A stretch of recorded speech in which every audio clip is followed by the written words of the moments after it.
नमस्कार दोस्तों, स्वागत है आपके अपने YouTube channel Vinod Hindi point में। दोस्तों, आज के इस वीडियो में पढ़ने वाले हैं संपूर्ण हिंदी साहित्य से संबंधित महत्वपूर्ण प्रश्नोत्तरी, जो हिंदी साहित्य की सभी परीक्षाओं के लिए बहुत ही महत्वपूर्ण है। अगर आप चैनल पर नए हैं तो चैनल को सब्सक्राइब कर लीजिए, वीडियो को शेयर कर दीजिए। तो चलिए देर न करते हुए शुरू करते हैं आज का ये वीडियो। पहला प्रश्न है, राग दरबारी के रचनाकार कौन है? आगामी जो परीक्षा होनी है, बिहार एस्टेट की होनी है, उत्तर प्रदेश टीजीटी पीजीटी, इन सभी की परीक्षाएं होनी है। तो अगर आप हिंदी विषय से इन सभी परीक्षाओं की तैयारी कर रहे हैं तो आपके लिए यह वीडियो बहुत ही महत्वपूर्ण है। इससे पहले 14 प्रैक्टिस पेपर चैनल पर अपलोड किए जा चुके हैं जो संपूर्ण हिंदी साहित्य से संबंधित हैं।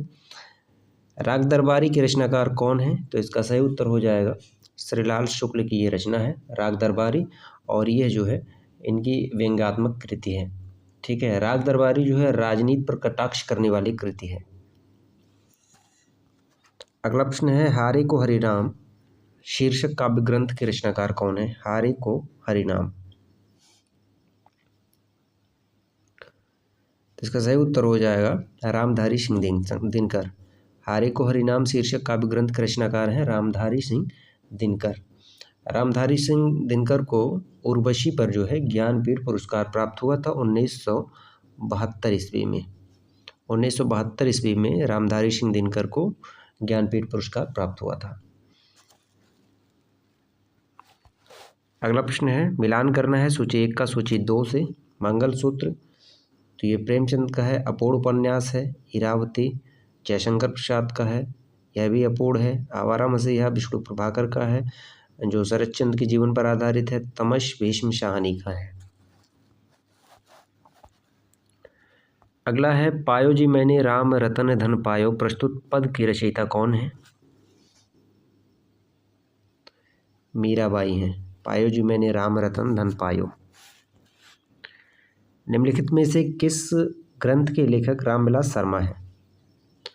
किस ग्रंथ के लेखक रामविलास शर्मा हैं?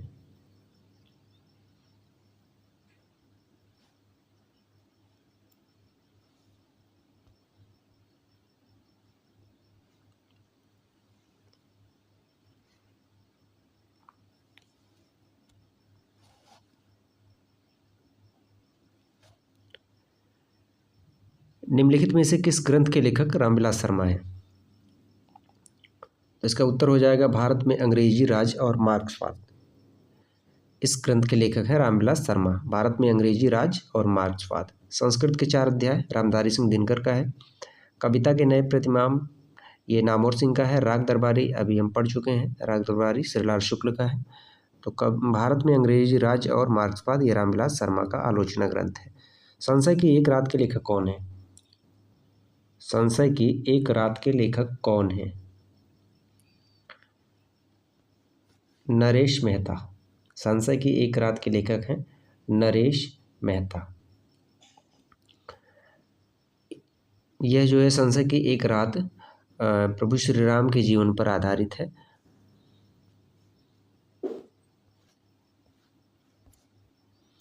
लाल तारा के रचनाकार कौन है?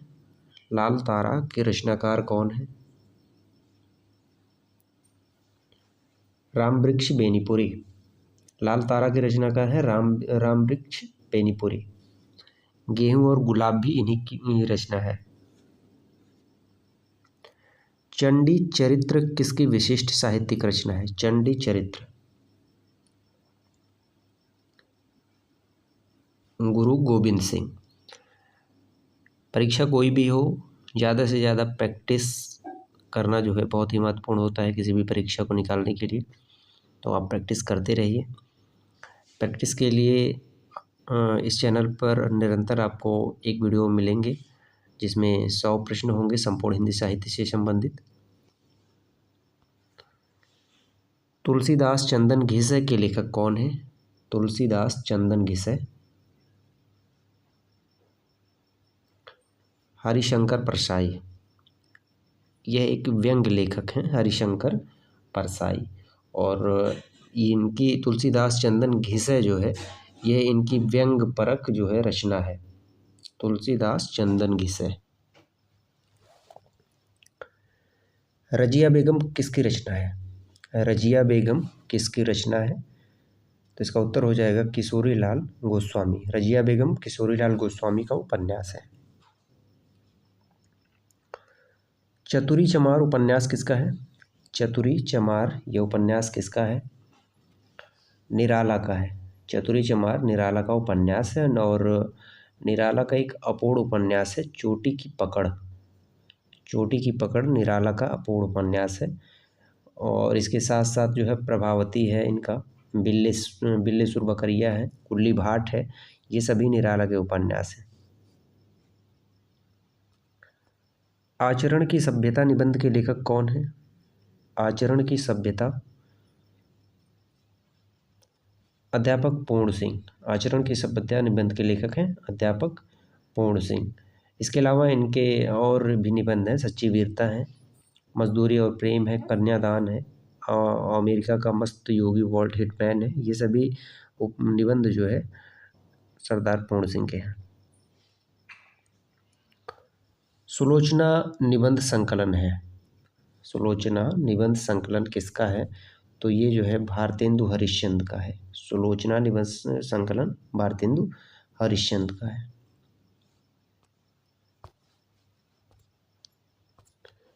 अगला प्रश्न है तूफानों के बीच नामक रिपोर्टाज के लेखक कौन है?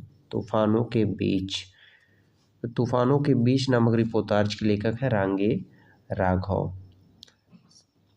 और प्रथम रिपोर्टाज की अगर बात की जाए तो शिवदान सिंह चौहान का है लक्ष्मीपुरा, जो रूपाभ पत्रिका में प्रकाशित हुआ था। प्रथम रिपोर्टाज कौन सा है? तो लक्ष्मीपुरा है शिवदान सिंह चौहान का। घुमक्कड़ शास्त्र यात्रावृत्त के लेखक कौन है? घुमक्कड़ शास्त्र यात्रावृत्त के लेखक कौन है? तो इसका उत्तर हो जाएगा राहुल सांकृत्यायन। घुमक्कड़ शास्त्र यात्रावृत्त के लेखक हैं राहुल सांकृत्यायन। आवारा मसीहा किसकी जीवनी है?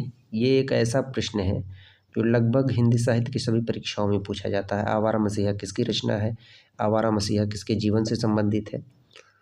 तो ये जो है शरद चंद्र के जीवन पर आधारित है आवारा मसीहा, और इसके रचनाकार हैं विष्णु प्रभाकर। अगला प्रश्न है सफ़ेद कौवा कहानी के लेखक कौन है? सफ़ेद कौवा कहानी के लेखक कौन है? ये जो है मंजुल भगत की कहानी है सफ़ेद कौवा।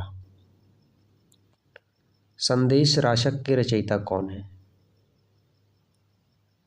संदेश राशक अब्दुल रहमान की रचना है। संदेश राशक। संदेश राशक के रचयिता कौन है? संदेश राशक के रचयिता कौन है? तो अब्दुल रहमान है। कालिदास हजारा की रचना किसने की? कालिदास हजारा। तो कालिदास हजारा कालिदास की रचना है। सरकटी लाश उपन्यास के लेखक कौन है? सरकटी लाश उपन्यास के लेखक कौन है? यह जासूसी उपन्यास है सरकटी लाश। गोपाल राम गहमरी का ये उपन्यास है, और इन्हें जो है गोपाल राम गहमरी को जासूसी उपन्यासकार के रूप में जाना जाता है। लाल टीन की छत के लेखक कौन है? लाल टीन की छत। तो लाल टीन की छत निर्मल वर्मा का है, यह इनका उपन्यास है। इनका और भी उपन्यास हैं बेदिन और चिथड़ा सुख, ये सभी उपन्यास जो हैं निर्मल वर्मा के हैं। एक बूंद सहसा उछली किसके द्वारा लिखित यात्रा वृतांत है? एक बूंद सहसा उछली अग्नि जी का है। एक बूंद सहसा उछली। इसके अलावा अरे यायावर याद रहेगा, यह भी अग्नि जी का है।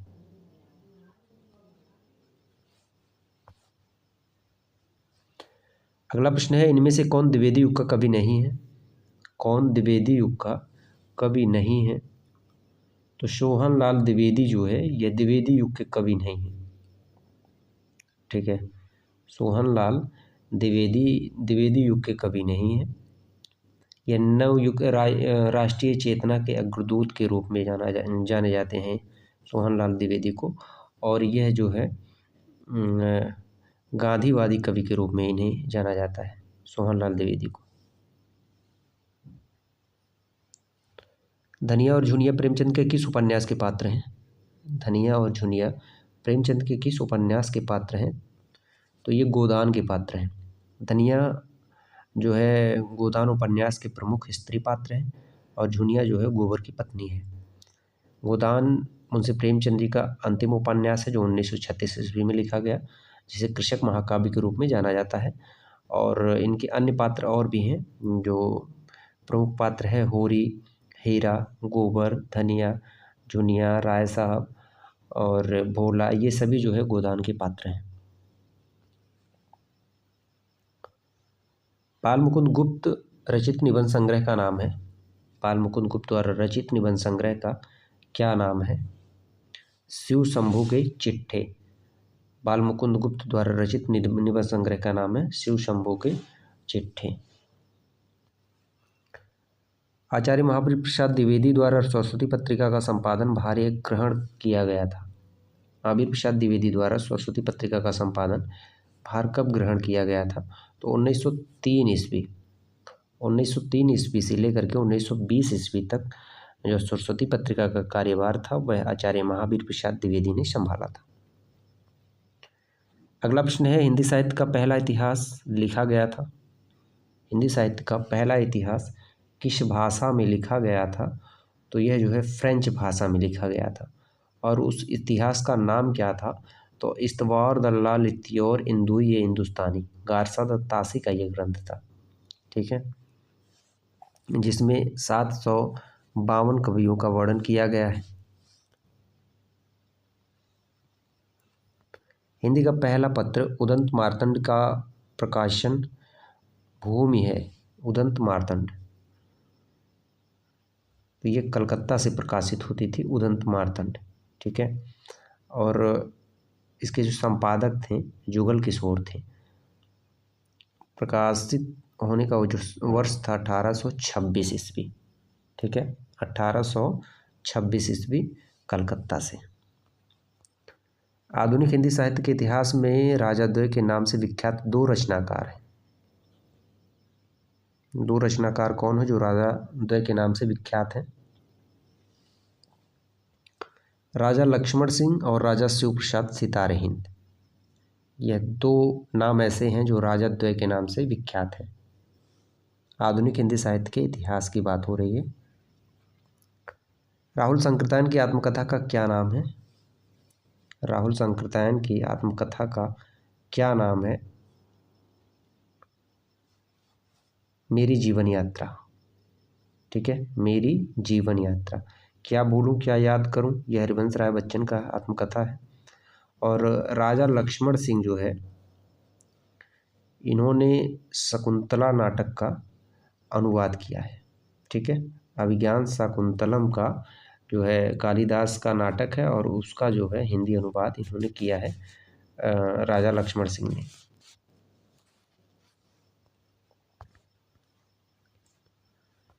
अगला प्रश्न है, अपने जीवन काल में सिर्फ 3 कहानियों की रचना कर हिंदी कथा साहित्य में अपनी अमिट पहचान बना लेने वाले रचनाकार का नाम है। तो वो 3 कहानियाँ जो हैं वह सुखमय जीवन है, बुद्धू का कांटा है, उसने कहा था, चंद्रधर शर्मा गुलेरी का है। इन 3 कहानियों के आधार पर हिंदी कथा साहित्य में इन्होंने अपनी अमिट पहचान बनाई। उसने कहा था जो इनकी प्रसिद्ध कहानी है, 1915 ईस्वी में ये लिखा गया था, उसने कहा था, जिसमें लहना सिंह जो प्रमुख पात्र है। अगला प्रश्न है, हिंदी साहित्य में मार्क्सवादी चेतना की अभिव्यक्ति जिस काव्यधारा में देखने को मिलती है उस काव्यधारा को क्या कहा जाता है?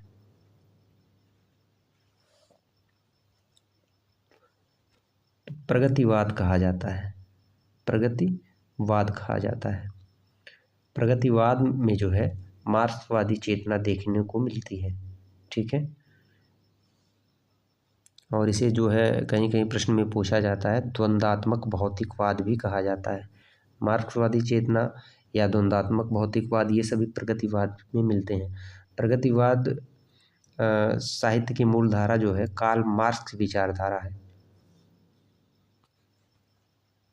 अगला है, निम्नलिखित में से कौन सा निबंधकार ललित निबंधकार नहीं है? ललित निबंधकार नहीं है। तो रामविलास शर्मा जो है यह ललित निबंधकार नहीं है, बल्कि यह जो है आलोचक हैं, और ये इन्हें जो है मार्क्सवादी आलोचक के रूप में जाना जाता है। कुबेरनाथ राय, विद्यानिवास मिश्र, हजारी प्रसाद द्विवेदी, ये तीनों जो है ललित निबंधकार हैं। रामविलास शर्मा जो है आलोचक के रूप में इनकी गणना की जाती है। निम्नलिखित में से कौन सा उपन्यासकार एक आंचलिक उपन्यासकार है? आंचलिक उपन्यासकार कौन सा है? तो राही मासूम रजा जो है यह आंचलिक उपन्यासकार हैं, और इनके उपन्यास का नाम है आधा गांव। ठीक है, आधा गांव इनका आंचलिक उपन्यास है। और जैनेन्द्र कुमार और अज्ञेय की बात की जाए तो यह जो है मनोविश्लेषणवादी उपन्यासकार के रूप में जाने जाते हैं। आंचलिक उपन्यासकार के रूप में राही मासूम रजा है, और प्रमुख उपन्यासकार जो हैं फणीश्वर नाथ रेणु, जिनका प्रसिद्ध उपन्यास है मैला आंचल।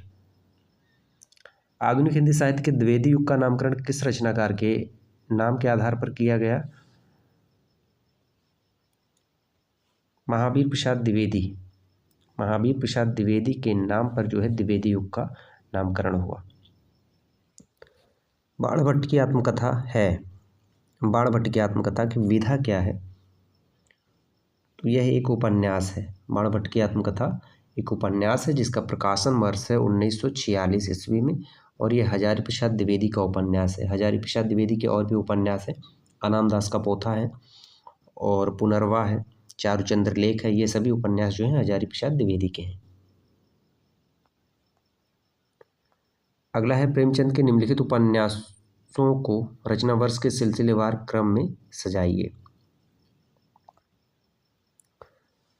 यहाँ देखिए गबन की अगर बात की जाए, गबन 1931 ईस्वी गबन का, गोदान 1936, सेवा सदन इनका प्रथम उपन्यास है 1918। सेवा सदन पहला है, गोदान अंतिम है।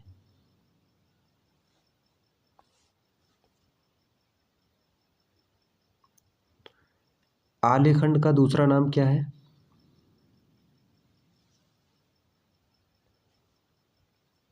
परमाल रासो। आलेखंड का दूसरा नाम है परमाल रासो, जिसके रचयिता हैं जगनिक। ठीक है, कुमार रासो की बात की जाए, दलपत विजय हैं, बिसल देव रासो, नरपति नाल हैं, हमीर रासो, सारंगधर हैं। आदिकालीन हिंदी साहित्य को सिद्ध सामंत काल कहने वाले विद्वान का नाम है सिद्ध सामंत काल। किसने कहा है? राहुल सांकृत्यायन ने। सिद्ध सामंत काल। राम कुमार वर्मा ने क्या कहा है? संधि काल या चारण काल कहा है।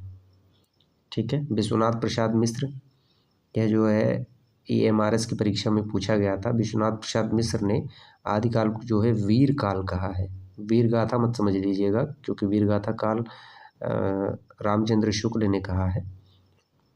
और बीजोपन काल किसने कहा है? महावीर प्रसाद द्विवेदी ने। तो एक बार फिर से, विश्वनाथ प्रसाद मिश्र ने वीर काल कहा है, राम कुमार वर्मा ने चारण काल या संधि काल कहा है, महावीर प्रसाद द्विवेदी ने बीजोपन काल कहा है, राहुल सांकृत्यायन ने सिद्ध सामंत काल कहा है। एक भारतीय आत्मा किस कवि का उपनाम था? एक भारतीय आत्मा। माखनलाल चतुर्वेदी एक भारतीय आत्मा के रूप में इन्हें जाना जाता है, माखनलाल चतुर्वेदी को। निम्नलिखित में से कौन भरत मुनि के रस सूत्र का एक व्याख्याकार नहीं है? भरत मुनि के रस सूत्र का एक व्याख्याकार नहीं है।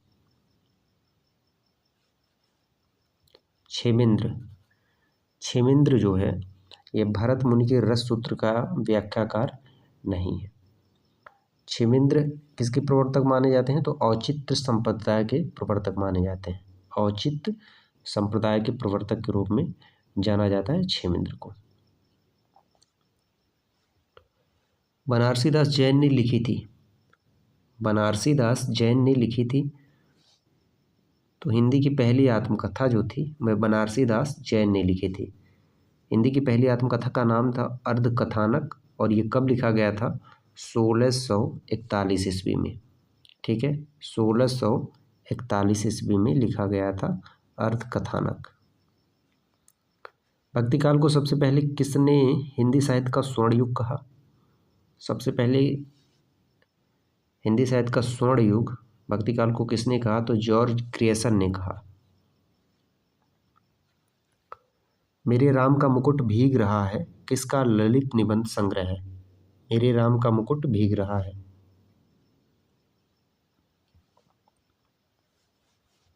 विद्यानिवास मिश्र। मेरे राम का मुकुट भीग रहा है विद्यानिवास मिश्र का निबंध संग्रह है। ठीक है, साथ ही और भी निबंध हैं। चितवन की छां है, तुम चंदन हम पानी, मैंने सिल पहुंचाई, ये सभी जो है विद्यानिवास मिश्र के उपन्यास हैं। कुट्टी चाटन के उपनाम से किससे व्यक्तिपरक निबंध छपे हैं? कुट्टी चाटन किस कवि का उपनाम था? कुट्टी चाटन अज्ञेय का। कुट्टी चाटन उपनाम से जो है अज्ञेय के कई निबंध जो है प्रकाशित हुए हैं। मेरा जीवन प्रवाह किसकी आत्मकथा है? मेरा जीवन प्रवाह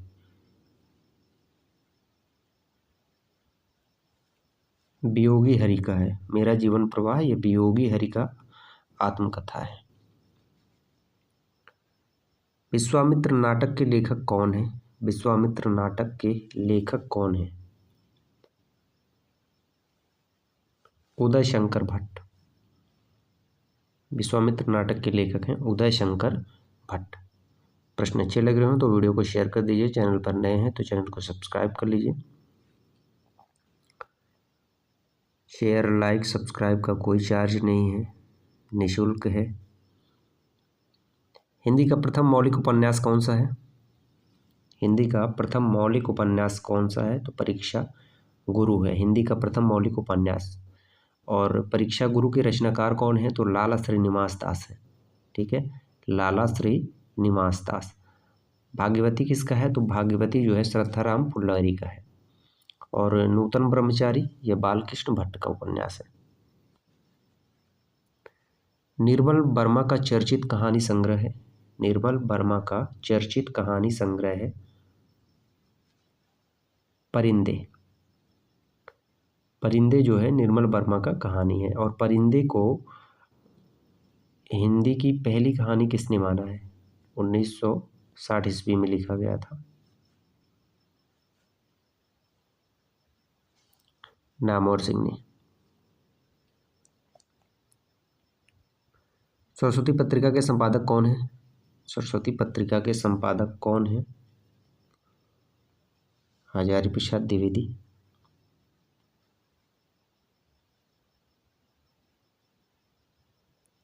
अलंकार सिद्धांत के प्रवर्तक आचार्य थे।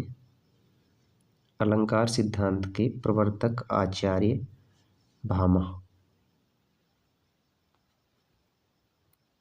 निम्नलिखित संत कवियों में से कौन संत कवि पढ़ा लिखा था? पढ़ा लिखा कौन था? तो वे सुंदर दास थे।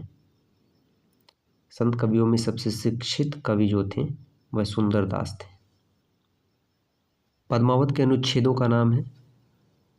पद्मावत के अनुच्छेदों का नाम है खंड। पद्मावत किसका है? मलिक मोहम्मद जायसी। पद्मावत के साथ साथ इन्होंने अखरावट, आखिरी कलाम जो इस्लाम से संबंधित है, चित्ररेखा, कहरनामा, ये सभी जो है इनकी रचनाएं हैं। कृष्ण गीतावली नामक काव्य कृति के रचनाकार है? कृष्ण गीतावली तुलसीदास का है। कृष्ण गीतावली दोहावली, विनय पत्रिका, परवै रामायण, रामज्ञा प्रश्न, हनुमान बाहुक। नागार्जुन किस काव्यधारा के कवि हैं? नागार्जुन किस काव्यधारा के कवि हैं? नागार्जुन जो है प्रगतिवाद काव्यधारा के प्रमुख कवि हैं। और इनका वास्तविक नाम क्या था? कई बार परीक्षा में पूछा जाता है। तो इनका वास्तविक नाम था वैद्यनाथ मिश्र। ठीक है, वैद्यनाथ मिश्र। और यह मैथिली भाषा में जो है यात्री उपनाम से रचना करते थे। दिनकर की कौन सी काव्य कृति भीष्म पितामह एवं धर्मराज के संवाद के रूप में रचित है?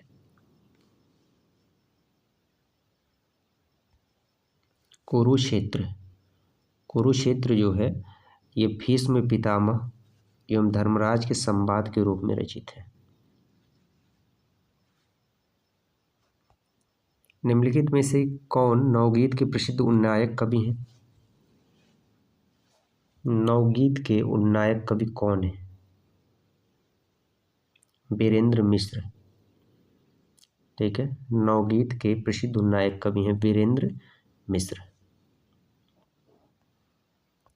निम्नलिखित में से किस रासो काव्य का मूल वर्ण विषय वीर रस न होकर श्रृंगार रस है?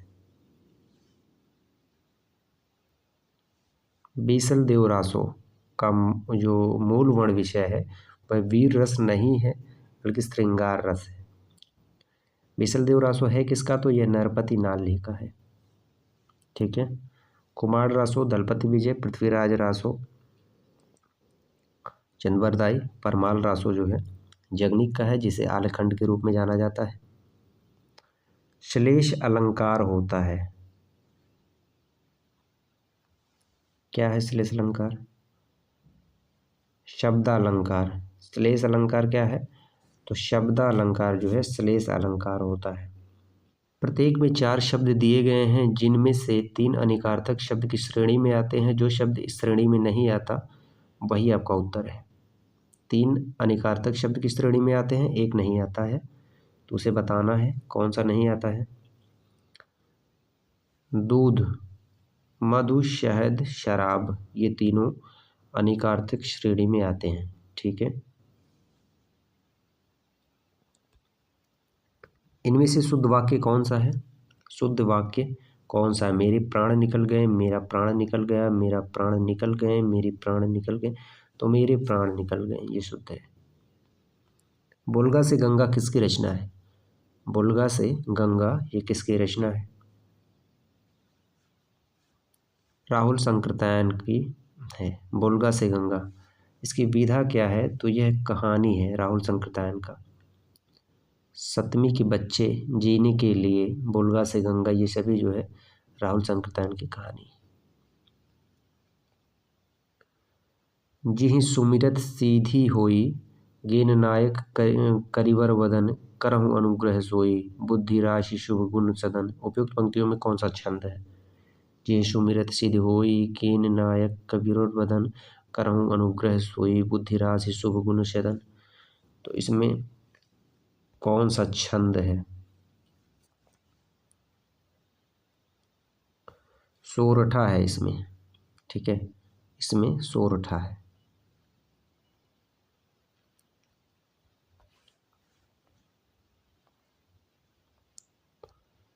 निम्नलिखित में से कौन फोर्ट विलियम कॉलेज में हिंदी के अध्यापक थे? फोर्ट विलियम कॉलेज में हिंदी के अध्यापक कौन थे? सदल मिश्र, हिंदी के अध्यापक के रूप में इनकी नियुक्ति हुई थी सदल मिश्र। फोर्ट विलियम कॉलेज की स्थापना कब हुई थी? तो 1800 ईस्वी में हुई थी। ठीक है, इंशाअल्लाह खान, रानी केतकी की कहानी जिसे उदयभान चरित के नाम से जाना जाता है, और राजा लक्ष्मण सिंह जो है अभिज्ञान शाकुंतलम का हिंदी अनुवाद इन्होंने किया था। निम्नलिखित वाक्य का काल पहचानिए। बच्चा सो रहा है, बच्चा सो रहा है में कौन सा काल है?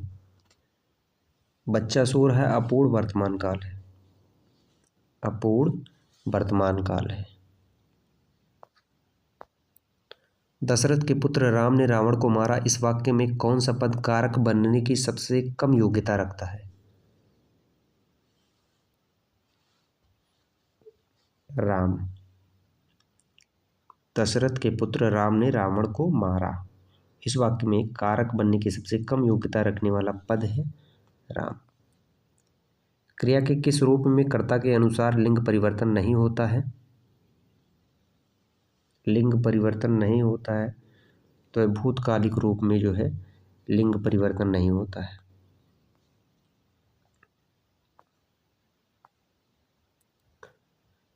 निम्नलिखित में से कौन सा शब्द पुल्लिंग है? कौन सा शब्द पुल्लिंग है? व्यय, व्यय जो है यह पुल्लिंग शब्द है। निम्नलिखित में से कौन सा शब्द हवा का पर्यायवाची नहीं है? हवा का पर्यायवाची नहीं है। अनल, यह हवा का पर्यायवाची नहीं है, अग्नि का पर्यायवाची है। ठीक है। अनल है, पावक और जात, देव, हुताशन, वैश्वानर, ये सभी जो है अग्नि के पर्यायवाची हैं। ई प्रत्यय किस शब्द में नहीं है? ई प्रत्यय किस शब्द में नहीं है? चमेली। रसों के संचारी भावों की कुल संख्या होती है। रसों के संचारी भावों की कुल संख्या होती है 33। धनुर्वाण में किस तरह का समास है? धनुर्वाण में किस तरह का समास है? द्वंद्व समास है। धनुर्वाण में द्वंद्व समास है।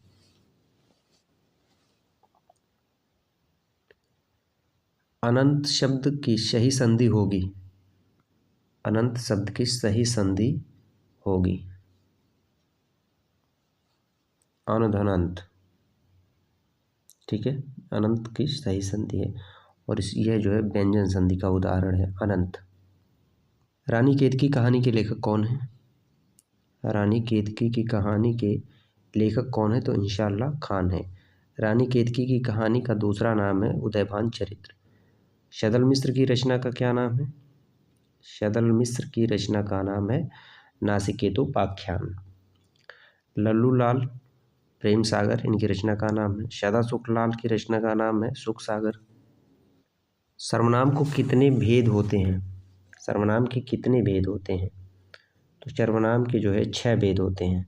ठीक है, पुरुषवाचक, निजवाचक, निश्चयवाचक, अनिश्चयवाचक, संबंधवाचक और प्रश्नवाचक, ये सभी सर्वनाम के भेद हैं। खल, खल का क्या अर्थ है? खल का क्या अर्थ है? नीच, दुर्जन। इसे अशुद्ध शब्द का चयन कीजिए। अशुद्ध शब्द का चयन कीजिए। तो अशुद्ध है यानी। रिक्शा शब्द किस भाषा का है? रिक्शा शब्द किस भाषा का है?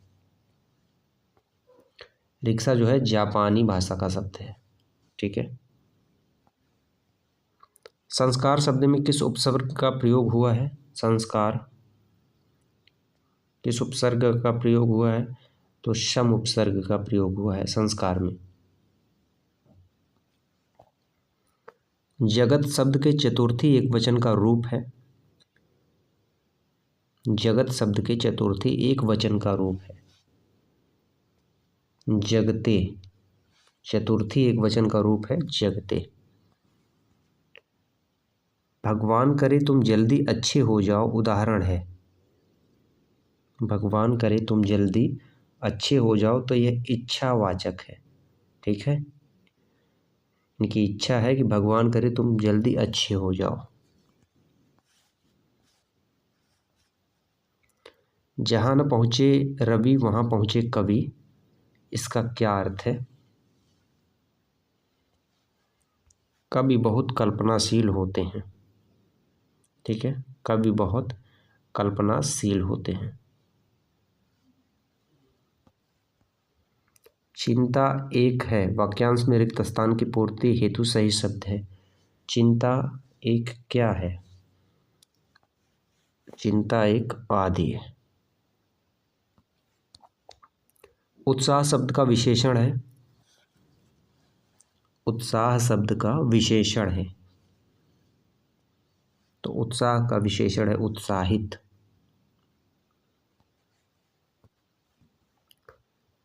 आमिष का विलोम शब्द होगा। आमिष का विलोम शब्द क्या है? तो आमिष का हो जाएगा विलोम शब्द निरामिष। ठीक है, आमिष का निरामिष। आकाश पाताल के बीच लगने वाला योजक चिन्ह, इस चिन्ह को कहते हैं योजक चिन्ह। ठीक है, आकाश पाताल जो अक्सर द्वंद्व समास में जो है दिखाई देता है। स्वर ध्वनि के प्रकार हैं। स्वर ध्वनि के प्रकार हैं? उपयुक्त तीनों हैं। स्वर ध्वनि के दीर्घ हैं, हर्ष हैं, प्लुत हैं। ये तीनों जो है स्वर ध्वनि के प्रकार हैं।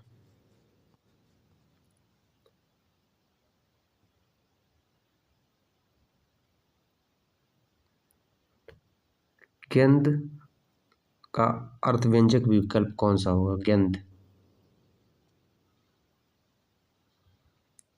बड़ा हाथी। गंध का अर्थ है बड़ा हाथी। मूढ़ चेता, इसका अर्थ क्या है? मूढ़ चेता, मूर्ख।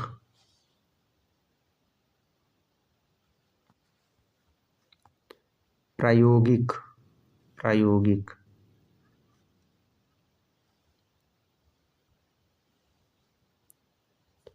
प्रायोगिक का अर्थ है जिसका प्रयोग पहले किया जा चुका है।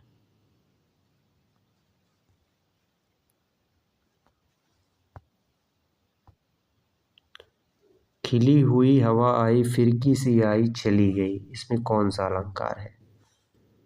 खिली हुई हवा आई, फिरकी सी आई, चली गई, इसमें कौन सा अलंकार है? तो उपमा अलंकार है इसमें। ठीक है, एक वस्तु की तुलना दूसरी वस्तु से की जा रही है, इसलिए यहाँ उपमा अलंकार है। पापी मनुज भी आज मुख से राम राम निकालते हैं, इस काव्य पंक्ति में कौन सा अलंकार है? पापी मनुज भी आज मुख से राम राम निकालते, तो इसमें विरोधाभास है, इसमें विरोधाभास अलंकार है। शांत रस का स्थायी भाव क्या है? शांत रस का स्थायी भाव निर्वेद है। शांत रस का स्थायी भाव निर्वेद है। श्रृंगार का जो है रति है। देव जो महान है, यह किस समास का उदाहरण है? देव जो महान है, कर्मधारय समास है। देव जो महान है, यह कर्मधारय समास का उदाहरण है। आज की प्रश्नोत्तरी यहीं पर समाप्त होती है। मिलते हैं अगले वीडियो में कुछ नए प्रश्नों के साथ। तब तक के लिए नमस्कार।